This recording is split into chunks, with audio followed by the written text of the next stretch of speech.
I've just logged in.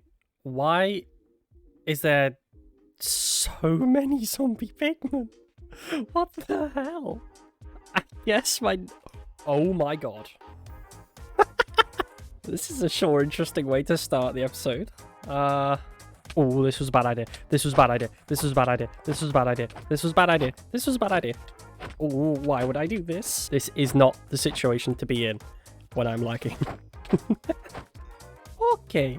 Note to self. Don't chunk load a nether portal. Oh, I've completely lost my train of thought now. That was exciting. Where was I? Right, yes, that was it. Food.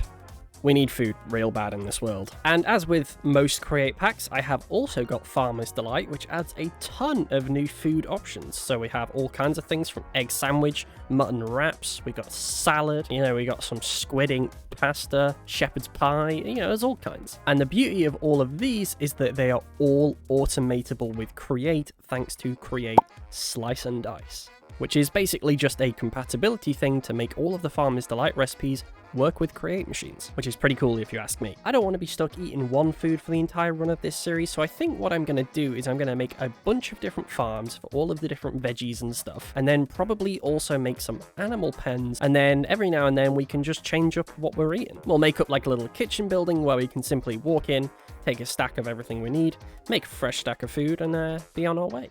So after a bit of thought, I think I actually want to build this building along the shoreline and do it as like some kind of little fishing shack kitchen sort of dining.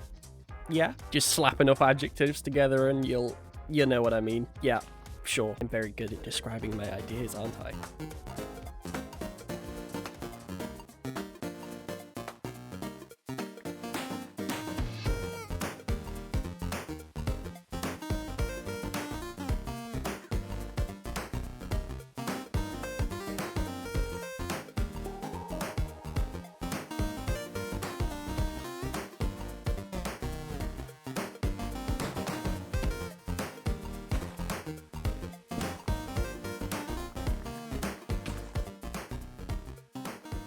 And with resources actually gathered, it's about time we actually start putting together the building. Now, for the main building, I actually want to go with like this kind of mud palette because I really like the way this looks when you combine jungle wood with it. I actually use this in my Twitch stream world, and it looks really great, and I want to do a similar sort of thing here. But before I put in that wall, I actually want to do a foundation made of tuff, which I don't have any of. Fantastic. And with some tuff actually acquired, I think I'm going to be using like these sorts of variants, the cobbled, the normal tuff, and then a bit of mossy cobblestone where it kind of dips into the water here, because I want the foundation to ever so slightly hang over the edge. And we'll probably go maybe 1, 2, 3, 4, 5, 6, 7 wide in the middle. And then off the side here, maybe we'll have a little extension sort of thing for like maybe a pantry or something like that. The entryway can probably go like around here. So then on top of this, we'll start with our mud gradient. So we'll throw in a couple of these mud bricks and then a handful of the regular Minecraft mud bricks, and we'll just keep bringing this up, working through our gradient until we have a nice wall. And I planned out this entire build in creative over on a stream. I mean, here's the screenshot. Look, it's literally right there. But I'm going to kindly completely ignore that and just vibe this entire thing. Sounds good to me. I don't know what it is. Sometimes in this game, I don't actually mind planning out my builds and stuff, but other times I'm just like, yeah, you know what? We're just gonna wing it and see what happens. And today is one of those days. I mean, I vaguely know what I'm doing, so that's gotta count for something, right? In fact, you know what? I'm actually going to pose this up to you guys. In the comments, how many of you actually prefer to use the schematic cannon or building creative first? And how many of you actually just wing things in survival? I'm actually very curious to know this. Because personally, I think both are great ways of doing it. I mean, doing it in creative first lets you get everything that you'll need, but there is just something special about that trial and error of survival building. With a little bit of building, it's really starting to come together. I'm really happy with how this is turning out. I even actually added some more recipes to the pack where we can make prismarine, and that is simply by crushing prismarine blocks in a crushing wheel to get the shards.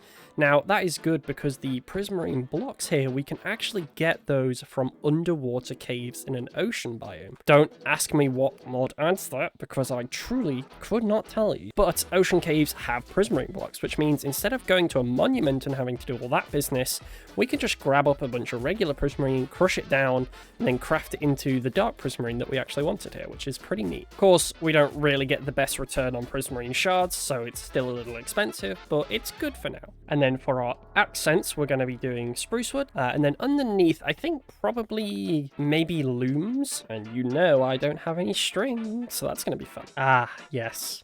Perfection. But I feel like I've been waffling on about this build for probably far too long now, so I'm going to throw on some funky music, get this built, and I'll show you guys when it's done. And with a quick little boop, I think this building is pretty much done. So let's go and take a look at the interior. We have a lovely little cafe area. We got some nice little couches. We got a little storage bit here with a bunch of stuff, and then we also have our kitchen. So we have our stove, cooking pot, and frying pan where we can make all our stuff, and then we also have cooking for blockheads kitchen pieces, which means that we can automatically craft food from things that are in the nearby containers. So when we start farming up our foods, we can just throw it all in here, and we can just craft them right off the bat. But of course, to do all of that, we actually need food and veggies to put in there, so I think we should probably get started on making some farms. Oh yeah, there's also an outdoor seating area here too. The dark prismarine was very annoying to gather, but it looks good, so worth it. For our farms, I think they're going to be relatively simple. I think the plan is we're probably just going to have a large water wheel with a mechanical bearing attached to it, and then from here we'll do like a chassis with some harvesters on. Obviously this will be harvesters, not drills. I just don't have any at the minute to demonstrate with. So these farms will probably just be rotating all the time, which is fine by me. I don't actually know if crops will grow while I'm offline if I chunk load the area. I think they should, so it should be all right. I don't know, we'll just have to build it and then test it out and see. But yeah, I think I've got quite a bit of work to do here, making some farms and animal pens and God knows what else. So I was such a horrible person and I denied you the funky music earlier. I think we are actually going to put some funky music now on and do a time lapse.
And with all that building done, this place has really transformed. I actually spent a bit more time rather than focusing on the building details in making the area just feel a little more whole by like working on these paths and all sorts of stuff.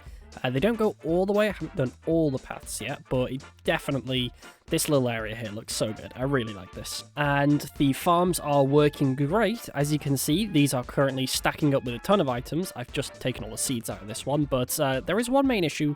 These aren't actually hooked up to anything yet, so we need to work on some little storage areas for all of the seeds and the crops and everything that we'll be getting. And I think I'm probably going to do this along the front here. We'll make like a little storage area. So the way I plan on laying this out, for example, is we'll have a little vault. We don't need anything too huge, just enough to store a good few stacks of items. So say we'll have this here, probably have the items come out the front onto a depot where we can grab them from. And then also on top, I would quite like to have like a display link here showing the percentage, which I now realize I'm actually stupid and it's a threshold switch to get the percentage, not a content observer. There we go. And then my plan is underneath, we're going to dig out this space and have fans underneath which will blow the items up into these vaults. I'm not actually sure exactly how many items we're going to need in these, so I'm going to work that out quickly, get this all laid out, and then see where we're at. Okay, so a little bit of tinkering later, and I think I've worked out something here that's going to work. It's pretty compact, and it should work. Hello, sir. And I hope this isn't really too bad. Maybe we can make something that works with this, but the middle Nixie tubes here, we've had to put upside down. Otherwise, these would all connect as one, and we wouldn't be able to have them separately. Although I'm sure there's a way we can build like a little structure or something over the top to make it look supported, so it's not just floating up here, but it's not that bad, to be fair.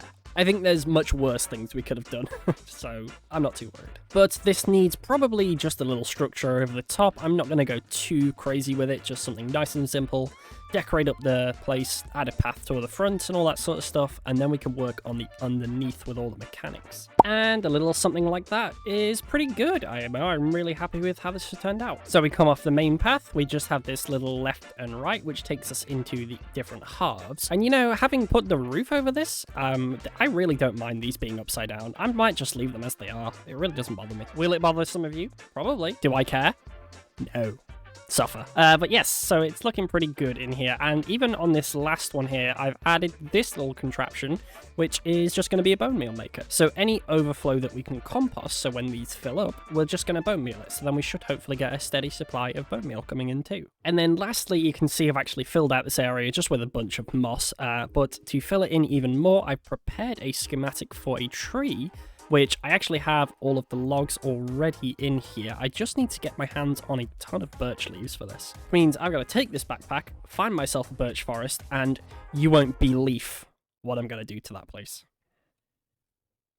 And you know what? While we're traveling out to the birch forest here, I figured it might be time for a new segment in the videos. Oh. The Q&A of the day, definitely not stolen from a YouTuber that I know, not at all. Please don't sue me, DeJojo. I just really like the idea, okay?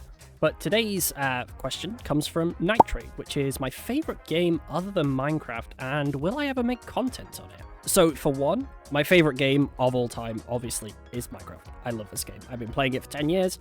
I have probably no plans on stopping, and that's that. But one of my other favorite games of all time, I absolutely adore Subnautica and Subnautica Below Zero. Both of those games are just the absolute greatest games for me. I love them. I think the stories are amazing. It's the perfect blend of like tense horror and survival. They're so good. If you've never played Subnautica or never watched any content on it, it is honestly, it's one of those games that I just wish I could go back and experience for the first time because it's truly incredible. Thank you very much to Nitrate for the question. If you want to submit one, I have a channel in my Discord which you can do so. Any which I don't answer here in videos, I try to answer in text over there. So even if I don't answer your question in the video, I'll almost definitely respond to it over on Discord. The link of which is in the description if you want to join. Looks like we're approaching the birch forest here, so I'm going to bust out the shears and get grinding some leaves for this tree. I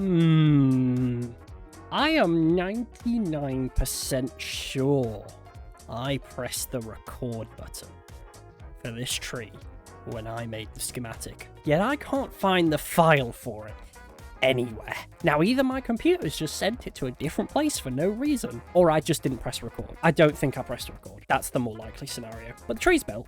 It looks great. It is amazing how just building like some custom trees like this really like makes the place look amazing. I really do love this. But to be honest with you, I fully got distracted putting that tree there and not actually doing the wiring and the belt madness for all of this. So should probably do that, which means I've now got to dig a big space underground, run a ton of belts, find a way to power them, and then filter it all. This layout really isn't helpful for me, really, in a lot of ways, so this is going to be fun. I guess I'm just going to go down below, little hidey hole under there, and see if I can work something out. I have a feeling this is about to get a little messy underground.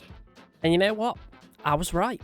It is Yeah, it's messy down here. But I think, in theory, my system should work here. So from over this direction, we have all the items coming in into the storage system. And then we have these series of like lines going across. So for example, this tunnel here, what it'll do is I have a filter for wheat, carrot, and potatoes set to allow. So we will allow those to come across here into these, but then we will do the opposite and deny them from going this way. So wheat, carrot, and potato will come through here.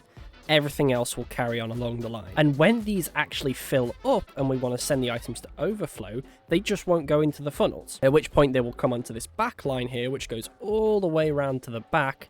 And this is our bone meal maker here, which I now realize I have put in the wrong place because we need to hook into that chute there, not the vault. And before I forget, I am actually going to move this because, yeah, no, I definitely will forget. And then all I need to do actually is set the filters on these brass funnels with the plants that I have, because I don't actually have all of them yet.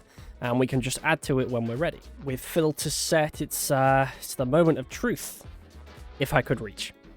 Well, items seem to be coming through. The tomatoes are going. I think, yeah, the onion should soon follow. This one is the wheat, maybe? This one is potatoes. Off they go. Oh, apparently I never ran a belt for the wheat. Yeah, let's just do that quick. Couple of shoots, and the wheat and seeds should be on the way soon. Items have stopped moving. That's not a good sign. So what's happening? Oh, poisonous potatoes have got in here.